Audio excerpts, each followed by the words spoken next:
Anyari kay Bronny James Jr.? Ramdam na nga ba ng batang ito ang pressure mga idol?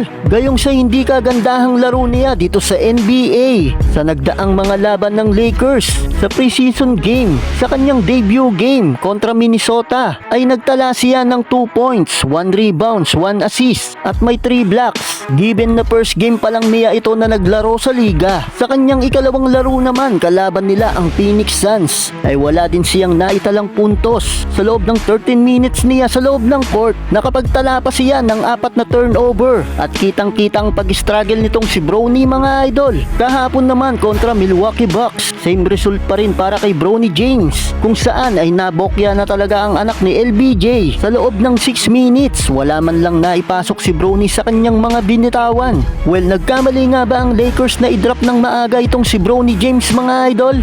Subalit sa kabila ng pag-struggle ni Bronny